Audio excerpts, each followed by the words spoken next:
Hello friends, আবার একটি ভূতের গল্প নিয়ে ফিরে এলাম।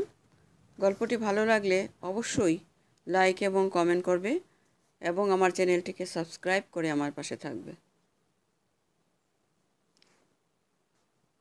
বিকেলের ট্রেনে আমি আর অরুণ ঢাকা রওনা দিলাম। অরুণ সকাল থেকে মন গম্ভীর করে রেখেছে, আমার সাথে কোনো কথা বলছে না।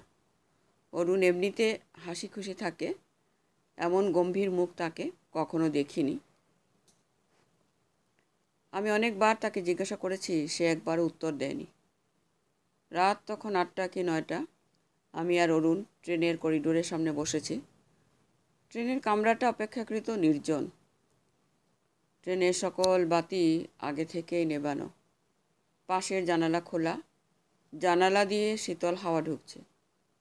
চাঁদের আলো খানিকটা এসে পড়ছে অরুণের মুখে, আর এতেই আমি তাকে আবছাভাবে দেখছি। এ অদ্ভুত পরিবেশে অরুণ আমার দিকে ফিরে আচমকা বলল, আচ্ছা শহীদ, তুই আত্মায় বিশ্বাস করিস? আলো ছায়াময় সেই নির্জন ট্রেনের কামরায় এমন প্রশ্ন শুনে শিউরে উঠে বলি, না, আমি বিশ্বাস করি না।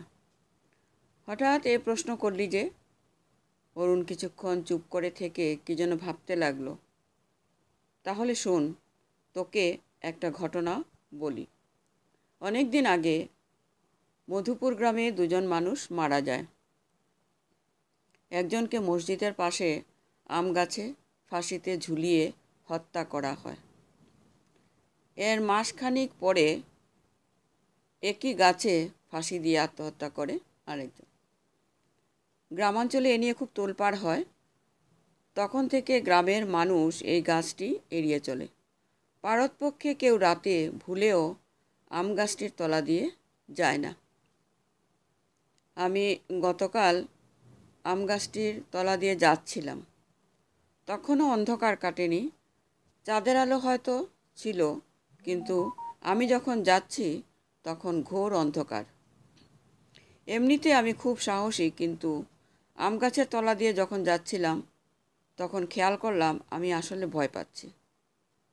সম্পূর্ণ বিনা কারণে ভয়।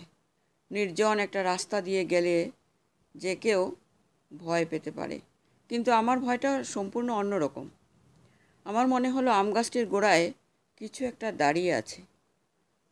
আমি কিছুই দেখিনি, তবুও মনে হলো কিছু একটা আমার দিকে তাকিয়ে আছে।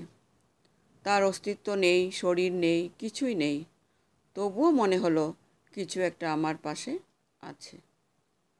ঠিক তখনই অন্ধকারে দেখলাম, ঠিক মানুষ বলা যায় না, তবু অনেকটা মানুষের অবয়ব আম গাছের গোড়ায় দাঁড়িয়ে আছে। তখন এক জান্তব ভয় আমাকে গ্রাস করলো। এমন তীব্র ভয় আমি আগে কখনো পাইনি। আমি খেয়াল করলাম আমার পা কাঁপছে। আমি এক চিৎকার দিয়ে মসজিদের বারান্দায় এসে অজ্ঞান হয়ে যাই। তারপর কি হয় জানি না। জ্ঞান ফিরলে দেখি বারান্দায় শুয়ে আছি, আর অনেক মানুষ ভিড় হয়ে আছে। এক নিঃশ্বাসে কথাগুলো বলে অরুণ হাঁপাতে লাগলো। আমি প্রচণ্ড ভয় হারিয়ে ফেলেছি। সেদিন ট্রেনে অরুণের সাথে আর কথা হয়নি। অরুণ সারা পথেই কী ভাবছিল। রাত 3টায় যখন ট্রেন ঢাকায় পৌঁছায়, তখন ট্রেন থেকে নেমে শুধু বলল, যাই, পরে দেখা হবে। অরুণ থাকে মগবাজারে তার বাবা মাকে নিয়ে, আর আমি থাকি মালিবাগে একা একটা ফ্ল্যাট ভাড়া করে। বাসায় ফিরে সেদিন আর ঘুমোতে পারিনি। বই পড়ে আলো জ্বালিয়ে কোনো রকম রাতটা পার করলাম। কিছুদিন পর প্রচণ্ড কাজের চাপে অরুণের গল্প ভুলেই গেছিলাম। মধুপুর যাওয়ার 1 সপ্তাহ পরে হঠাৎ অরুণ আমাকে ফোন করে উদ্ভ্রান্তের মতো বলে, দোস্ত, তুই আমাকে বাঁচা। কেন, কি হয়েছে? আমি বোধহয় পাগল হয়ে যাচ্ছি। কি হয়েছে খুলে বল। সেদিন গভীর রাতে মধুপুর থেকে ফিরে ট্রেন স্টেশন থেকে একটা রিক্সা নিয়ে বাসায় ফিরছিলাম। রিক্সাটা চলতে চলতে যখন অন্ধকার গলিতে ঢুকলো, ঠিক তখনই আমার মনে হলো কিছু একটা আমার পাশের খালি জায়গায় বসে আছে। অনুভূতিটি এতই তীব্র যে আমার পাশে এক ঝলক তাকিয়ে দেখলাম সেখানে কিছুই নেই। আমি বুঝতে পারলাম এটা আমার মনের ভুল। আমার মনে এক অদ্ভুত চিন্তা আসলো, মধুপুরের ভয়ানক কোনো কিছু আমার সাথে করে নিয়ে আসিনি তো। মন থেকে যতই চিন্তাটা ফেলে দিতে চাইলাম, ততই তা ঝাঁকিয়ে বসলো। রিক্সা ভাড়া মিটিয়ে যখনই আমাদের বাড়ির গলিতে ঢুকলাম, তখনই ওইটাকে দেখলাম সামনে অন্ধকারে দাঁড়িয়ে আছে। তার চোখ মুখ হাত পা কিছুই নেই, মনে হলো আমার দিকে চেয়ে আছে। তার মুখে ত্রুটির হাসি।